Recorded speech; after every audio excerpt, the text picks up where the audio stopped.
Hello friends, welcome to Conceptholic, the right place to get your concepts cleared. तो आज की इस video में हम देखेंगे analysis of prestress concrete beams eight different stages of prestressing.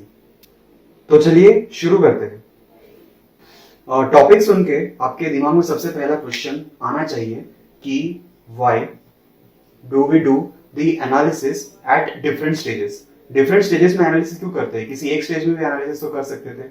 तो इसको आप ऐसे समझिए कि जो प्री स्ट्रेसिंग का पूरा जो प्रोसेस है, the process of pre stressing is a very long process. ये काफी लंबा प्रोसेस है। पूरा प्रोसेस मतलब स्टार्ट से लेके एंड तक का पूरा प्रोसेस की बात कर रहा हूं, from start to the end. Start to end से मेरा ये मतलब है कि right from the tensioning of steel wires, right from the tensioning of tendons to the point when the beam is ready for live load. Beam is ready for live load. ये जो पूरा process है prestressing का, ये काफी लंबा process है। इसलिए for the ease of our calculations, हमारे कैलकुलेशंस को सिंप्लीफाई करने के लिए हम ये जो पूरा प्रोसेस ऑफ प्रीस्ट्रेसिंग है उसे दो स्टेज में डिवाइड करते हैं। It is divided into two stages for the ease of our calculations. ठीक है, यहां तक क्लियर है? तो जैसा कि मैंने बोला, हमने अपने पूरे प्रीस्ट्रेसिंग के प्रोसेस को दो स्टेजेस में डिवाइड करके रखा है। It is divided into two stages. तो सबसे पहला स्टेज है उसको बोलते हैं हम ट्रांसफर स्टेज, और जो दूसरा स्टेज होता है उसको हम लोग बोलते हैं सर्विस स्टेज। ये जो दो स्टेजेस है इसको हम लोग डीप में पढ़ेंगे। उससे पहले कि मैं आपको प्रीस्ट्रेसिंग का बेसिक कॉन्सेप्ट एक बार अच्छे से बता देता हूँ वापस से, ताकि आपको ये स्टेजेस को समझने में कोई दिक्कत ना आए। ठीक है, इस बेसिक कॉन्सेप्ट पे हमने ऑलरेडी एक वीडियो बना के रखा है। अगर आपको कोई डाउट होता है तो आप वो वीडियो चेक कर सकते हो, मैं लिंक उसको डिस्क्रिप्शन में डाल दूंगा। तो ठीक है, फिर से एक बार समझते हैं कि प्री स्ट्रेसिंग का प्रोसेस क्या है शॉर्ट में। इमेजिन करो कि एक प्री स्ट्रेस कंक्रीट बीम है। तो प्री स्ट्रेस कंक्रीट बीम में हाई स्ट्रेंथ स्टील वायर्स होते हैं कुछ इस तरह से, जिन्हें हम टेंडन्स बोलते हैं। These are called as tendons.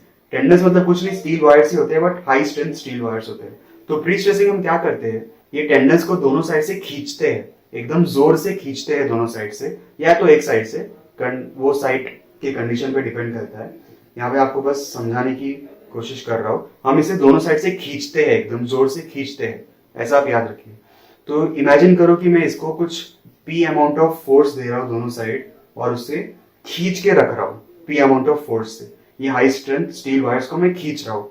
इसके बाद हम क्या करते हैं, इसको दोनों एंड से काट देते हैं, एकदम कट कर देते हैं दोनों एंड से, कुछ इस तरह से। तो अब ये स्टील वायर क्या करेगा, वो अपनी ओरिजिनल पोजीशन में आने की कोशिश करेगा, क्योंकि अभी हमने इसको दोनों तरफ से काट दिया है। मतलब इस स्टील वायर कंप्रेस होने की कोशिश करेगा, ये अपने ओरिजिनल पोजीशन में आने की कोशिश करेगा। लेकिन यहाँ पे तो कंक्रीट है, ये कंक्रीट स्टील को अपनी ओरिजिनल पोजीशन में आने नहीं देगा। ये कंप्रेस होने की कोशिश करेगा स्टील, लेकिन ये कंक्रीट है तो कंक्रीट उसे अपनी ओरिजिनल पोजीशन में आने नहीं देगा, जिसके कारण क्या होगा, ये स्टील कंक्रीट पे एक कंप्रेसिव फोर्स इंड्यूस कर देगा। पी वैल्यू का ये कंप्रेसिव फोर्स कंक्रीट पे इंड्यूस कर देगा ये स्टील, कुछ इस तरह से। ठीक है, यहां तक आपको क्लियर है? तो वापस मैं एक बार बता देता हूं। हम स्टील को स्ट्रेच करते हैं, सपोज पी फोर्स से स्ट्रेच किया, उसके बाद हम उसे काट देते हैं। कट करने के बाद स्टील अपने ओरिजिनल पोजिशन में आने की कोशिश करेगा, कंप्रेस होने की कोशिश करेगा, लेकिन ये कंक्रीट है तो उसको कंप्रेस होने नहीं देगा। इसके वजह से ये स्टील कंक्रीट पे कंप्रेसिव फोर्स इंड्यूस कर देगा, कुछ इस तरह से पी वैल्यू का। ठीक है, अब यहाँ पे समझिए कि थियोरेटिकली स्पीकिंग जो ये फोर्स पी स्टील में था वो पूरा कंक्रीट में ट्रांसफर हो जाएगा, पूरा फोर्स कंक्रीट में ट्रांसफर हो जाएगा थियोरेटिकली स्पीकिंग। बट साइट पे ये केस नहीं होता। साइट पे there are some losses, there are different losses. वो लॉसेस कौन कौन से होते हैं वो डिटेल्ड वीडियो में कवर करूंगा। फिलहाल आप याद रखिए कि साइट पे देयर आर सम लॉसेस, जिसकी वजह से ये जो पी फोर्स से हमने जिसको स्टील को खींचा था वो पूरी तरह से कंक्रीट में ट्रांसफर नहीं हो पाता। मेरा मतलब ये है कि अगर आपने सपोज पी फोर्स से खींचा होगा तो कुछ सिर्फ 0.8 पी या 0.7 पी या जो भी है उतना ही कंक्रीट में ट्रांसफर हो जाएगा, बाकी सब लॉसेस में कन्वर्ट हो जाएगा। ठीक है, एग्जांपल के लिए अगर आपने 100 किलो न्यूटन के फोर्स से स्टील को खींचा है तो कंक्रीट में कुछ 80 किलोमीटर ही पहुंचेगा, बाकी 20 किलोमीटर लॉस हो गया किसी फॉर्म में। ठीक है, यहां तक आपको लॉस का कॉन्सेप्ट समझा? ठीक है, तो हमने प्रीस्ट्रेसिंग का कॉन्सेप्ट एक और बार समझ लिया। अब वापस हम अपने ट्रांसफर और सर्विस स्टेज पे आते हैं। तो फिर ट्रांसफर स्टेज कौन सा स्टेज होता है? It is the stage just after the transfer of prestress, just after the transfer of prestress. Concrete में जैसे कि हमने देखा, प्रीस्ट्रेस ट्रांसफर होने के जस्ट बाद का जो स्टेज होता है उसको बोलते हैं हम लोग transfer stage.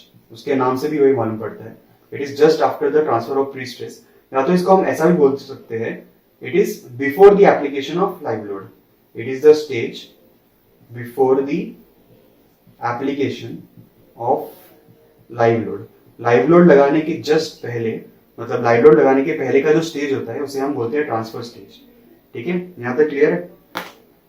On the other hand जो सर्विस स्टेज होता है वो कौन सा स्टेज होता है? It is a stage after the application of live load. Live load लगाने के बाद का जो स्टेज होता है it is called as the service stage after the application of live load. ठीक है, और इसमें सेकेंड पॉइंट आपको ये याद रखना है कि जो ट्रांसफर स्टेज होता है इसमें हम लोग कोई लॉस कंसिडर नहीं करते, नो लॉस। तो जैसा कि हमने पहले में हमने आपको समझाया कि स्टील से कंक्रीट में जब फोर्स ट्रांसफर होता है तो कुछ लॉस हो जाते हैं, लेकिन ट्रांसफर स्टेज क्योंकि वैसा स्टेज है, it is just after the transfer of prestress, तो उसमें लॉसेस पूरी तरह से डेवलप नहीं हो पाते, कुछ मिनिमम लॉसेस डेवलप होते हैं और उनको हम नेग्लेक्ट कर देते हैं। इसलिए ट्रांसफर स्टेज में नो लॉस होता है। ये आपको याद रखना काफी इंपॉर्टेंट है कि ट्रांसफर स्टेज में प्रीस्ट्रेसिंग में कोई लॉस नहीं होता। ठीक है, on the other hand service stage में लॉस हम लोग कंसिडर करते हैं, losses are taken in service stage. Service stage में हम लोग लॉस लेते हैं, ये सबसे बड़ा डिफरेंस है। ट्रांसफर स्टेज में लॉस नहीं होता, सर्विस स्टेज में प्री स्ट्रेसिंग फोर्स में हम लोग लॉसेस लेते हैं। ठीक है, आई होप यहां तक क्लियर है। इसके आगे हम देखते हैं कि स्ट्रेस जो डायग्राम होता है वो ट्रांसफर स्टेज और सर्विस स्टेज में कैसे बनाया जाता है, which is very very important from MCQs point of view. ठीक है, तो चलिए देखते हैं कि ट्रांसफर स्टेज का जो स्ट्रेस डायग्राम होता है वो कैसा दिखता है। यहाँ पे मैंने स्ट्रेस डायग्राम बना दिया है। ये मैंने आपको स्ट्रेस डायग्राम कैसे बनाते हैं ये मैंने आपको analysis of prestress concrete beams using stress concept वाले वीडियो में बताया है। अगर आपको कोई डाउट है तो आप वो वीडियो चेक कर सकते हो, लिंक उसका मैं आपको डिस्क्रिप्शन में दे दूंगा। ठीक है, तो सबसे पहले तो प्रीस्ट्रेस कंक्रीट बीम्स में जो हमने कॉम्प्रेसिव फोर्स उसको दिया, कॉम्प्रेसिव प्रीस्ट्रेस जो दिया, उसके वजह से एक डायरेक्ट स्ट्रेस एक्ट करता है P/A वैल्यू का, जो हमेशा पॉजिटिव होता है। पॉजिटिव मींस कंप्रेशन, देखा ना हमने, वो कंप्रेशन था P/A वैल्यू का। उसके बाद एक बेंडिंग स्ट्रेस होता है due to this prestressing moment.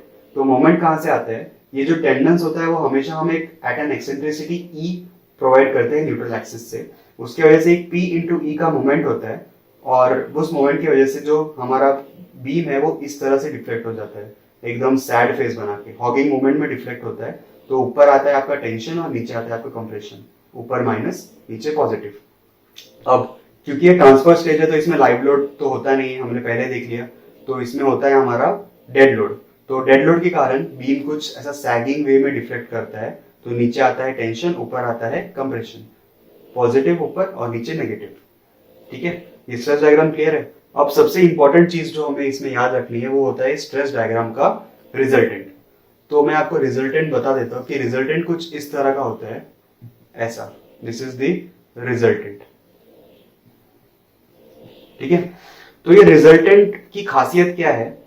हमें हमेशा याद रखना है कि कंक्रीट में हमेशा नो टेंशन कंडीशन सेटिस्फाई होना चाहिए, कि कंक्रीट में कभी भी टेंशन नहीं आना चाहिए। अगर टेंशन आया तो कंक्रीट खत्म, कंक्रीट टेंशन ले ही नहीं सकता। इसलिए हमेशा टेंशन नहीं आना चाहिए, मतलब ये जो रिजल्टेंट है ये कभी भी किधर भी नेगेटिव नहीं होना चाहिए। ठीक है, यहां तक क्लियर है? तो फिर अब मैं आपको बताता हूं कि ये इस शेप का ही की होता है। तो इसको आप ऐसे समझिए कि टेंशन कंक्रीट में आएगा कहां पे, कहां से आएगा?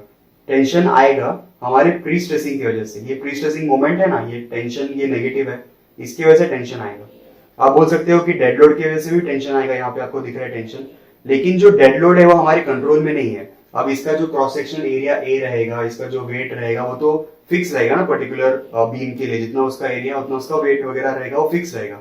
इसलिए ये डेड लोड का जो मोमेंट या डेड लोड का जो स्ट्रेस है वो हमारे कंट्रोल में नहीं है, तो ये जितना भी होगा वो उतना होगा।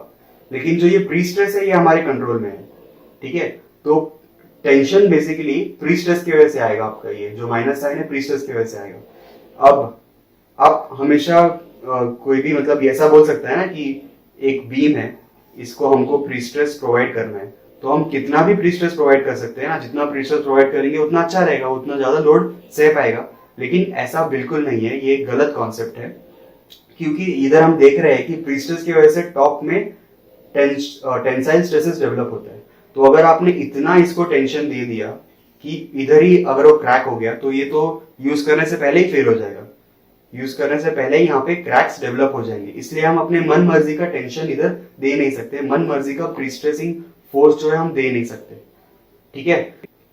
तो इसलिए हम इसको कुछ ऐसा प्री स्ट्रेसिंग फोर्स देते हैं कि ट्रांसफर स्टेज में टॉप में जो स्ट्रेसेस है वो जस्ट जीरो हो जाए, नेगेटिव तो होना नहीं चाहिए।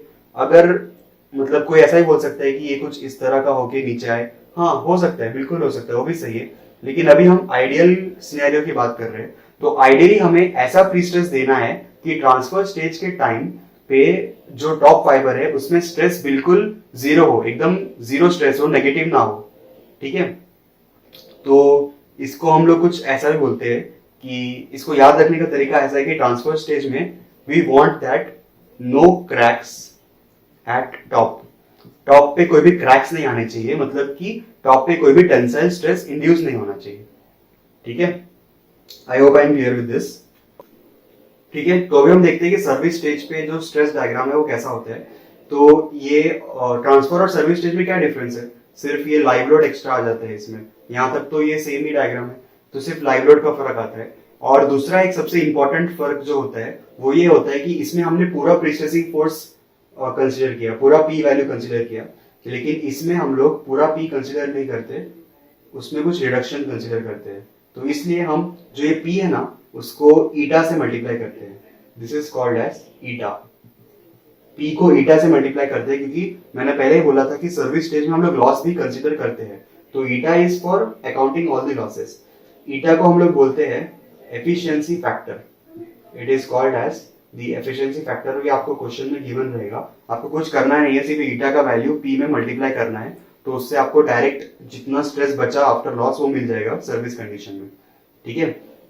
तो एग्जांपल के लिए अगर आपको क्वेश्चन में दिया गया है कि लॉस आपका 20% है, तो अगर इसको ऐसे समझिए कि लॉस अगर 20% हुआ तो बचा कितना, 80% बचा ना, तो आपका ईटा का वैल्यू हो जाएगा 0.8, ठीक है, क्लियर है। अगर क्वेश्चन में बोला रहेगा कि लॉस आपका 30% है तो बचा कितना अभी प्री स्ट्रेस 70%, तो उस केस में ईटा का वैल्यू हो जाएगा 0.7, एफिशिएंसी फैक्टर का वैल्यू हो जाएगा 0.7, ठीक है। तो this is very very important, service stage में ईटा कंसिडर करना है, मतलब सर्विस स्टेज में लॉस भी कंसिडर करते हैं।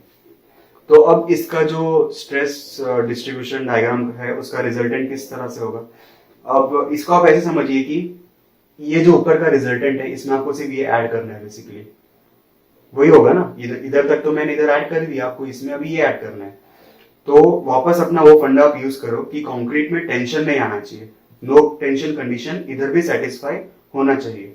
तो फिर एक आइडियल रिजल्टेंट कैसा होगा आपका। अब इसको आप ऐसे समझिए कि यहाँ पे तो ये यहाँ पे 0 था, लेकिन ये यहाँ पे पूरा पॉजिटिव है, तो ये कुछ पूरा पॉजिटिव हो जाएगा यहाँ पे, और फिर यहाँ पे ये पूरा पॉजिटिव था लेकिन ये नेगेटिव है, तो ये यहाँ पे आपका 0 हो जाएगा, कुछ इस तरह से। अब इस केस में आपको ऐसा याद रखना है कि सर्विस स्टेज में no cracks at bottom, bottom पे कोई क्रैक्स नहीं आने चाहिए सर्विस स्टेज में, आप इसको इस तरह से याद रखिए। ट्रांसफर में टॉप पे क्रैक्स नहीं आने चाहिए और इसमें बॉटम में क्रैक्स नहीं आने चाहिए। इसका फंडा भी वही सिंपल है, यहाँ तक तो ये डायग्राम, यहाँ तक तो ये, यहाँ इस पार्ट तक तो डायग्राम ऐसा ही है, बस इसमें ये ऐड करना है। तो अब इसमें ये ऐड करेंगे तो उसके लिए यहाँ पे 0 आपका स्ट्रेस है, तो इस 0 में आपका ये ऐड हो जाएगा जो पॉजिटिव वैल्यू है, तो ये ऐसा हो जाएगा, और ये पॉजिटिव था और ये नेगेटिव था, तो ये आपका जस्ट 0 हो जाएगा। अगर ये 0 से कम भी हो सकता है, मतलब ऐसा भी हो सकता है कि कुछ इस तरह का भी हो सकता है, लेकिन अभी हम लोग आइडियल सिनेरियो की बात कर रहे हैं, इसलिए हम इसको जस्ट 0 लेते हैं कि no cracks at the bottom, एकदम जस्ट 0 पे है। अगर ये क्रॉस हुआ, इससे ज्यादा हो गया तो ये नेगेटिव हो जाएगा और बॉटम पे क्रैक्स हो जाएंगे, ठीक है। This is the ideal scenario. तो आपको ये दोनों स्ट्रेस डिस्ट्रीब्यूशन डायग्राम का रिजल्टेंट याद रखना है, which is very important from MC की point of view. Direct question में आपको ये दे देगा और कोई और भी ऑप्शन दे देगा और आइडियल सिनेरियो में डायग्राम पूछेगा। तो इसमें फंडा यही है, आपको ये याद रखना है, ट्रांसफर स्टेज में we expect no cracks at the top, top पे क्रैक्स नहीं होना चाहिए, इसलिए इट इज जस्ट 0। और सर्विस स्टेज में भी expect that no cracks should be develop at the bottom, तो बॉटम में जस्ट 0 होना चाहिए, ठीक है। और उसके अलावा एफिशिएंसी फैक्टर का कॉन्सेप्ट आपको फंडा याद रखना है। और सम इसका बहुत सिंपल होगा, जैसा हमने पहले सम सॉल्व किए वैसे ही होगा, बस इसमें आपको एफिशिएंसी फैक्टर मल्टीप्लाई करना पड़ेगा सर्विस स्टेज में, और ट्रांसफर स्टेज में तो ये एफिशिएंसी फैक्टर को देखने की भी जरूरत नहीं है, ये तो एकदम नॉर्मल जैसा हम करते हैं वैसे ही है, बस लाइव लोड नहीं लेना है, ठीक है। I hope you are clear with the concepts. अगर वीडियो पसंद आए तो प्लीज लाइक करो and do subscribe to our channel for more such videos. Thank you and happy learning.